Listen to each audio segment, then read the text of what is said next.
And I wonder if you know what it means.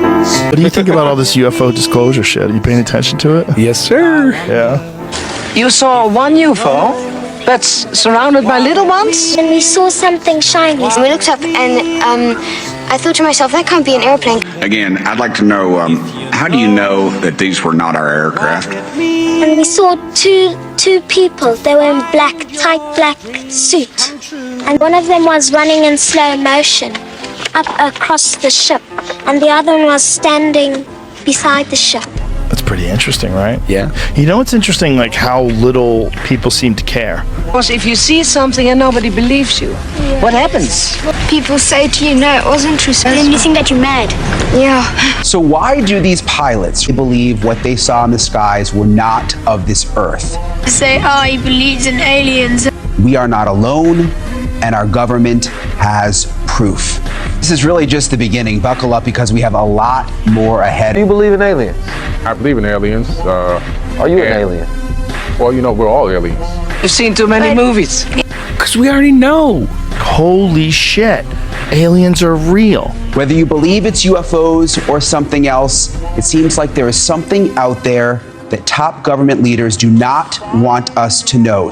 Yes, and here's why. If you want to do anything for race relations, you cannot forget about the story of time.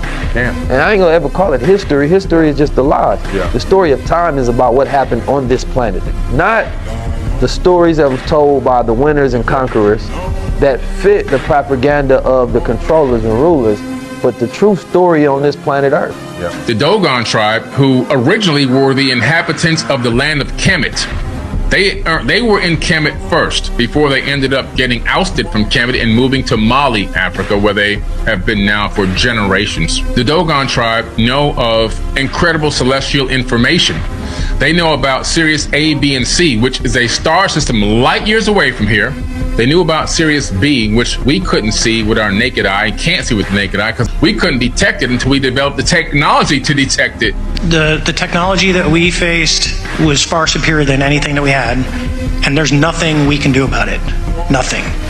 But they knew all about it from ancient times. People say, why do you always study the past? Why are you into those ancient texts and ancient books and all? Because until you understand what happened back then, you won't be able to build a future. You don't even know who you are. You know, these are spacesuits. Right. I mean, they are we deal with radiation. That's what the melanin does. Yeah. Do you know where you came from? The first men on Earth were black. Oh, man. Doesn't make any sense, does it? Well, no, it makes perfect sense. Because the truth is lying there, if you read behind the words. Black, destitute of light, devoid of color, enveloped in darkness, hence utterly dismal or gloomy, as the future looked black. Pretty good with them words, ain't you? I'm telling you God's words. I'm gonna tell you, God is black. God is black. And the Aboriginal elders said that they were seeded on this planet, and they were the first people on Earth. Those are black Aboriginals. Everything the white man taught you, you accepted. He taught you you were a black heathen, and you believed him. He taught you that black was a curse, and you believed that. Creating a white supremacy. He taught you to worship a blonde, blue-eyed Jesus, and you believed him. God is white. Isn't it obvious? The images of Jesus that are on prison walls and churches throughout the world are not historically correct, because history teaches us that Jesus was born in a region where the people had color.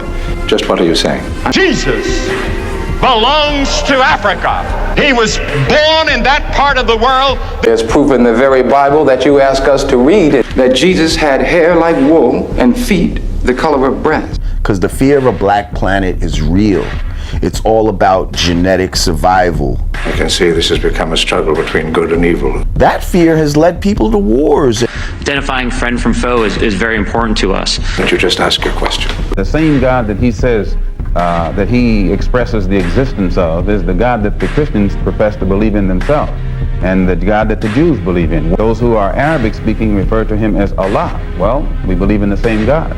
Now, as long as all of them are talking about the Creator, one God, the Creator of the universe. Don't you black people ever forget, Jesus was a black man. Isn't that interesting? And don't ever forget another thing. He was a man like them. Not a white man, like me.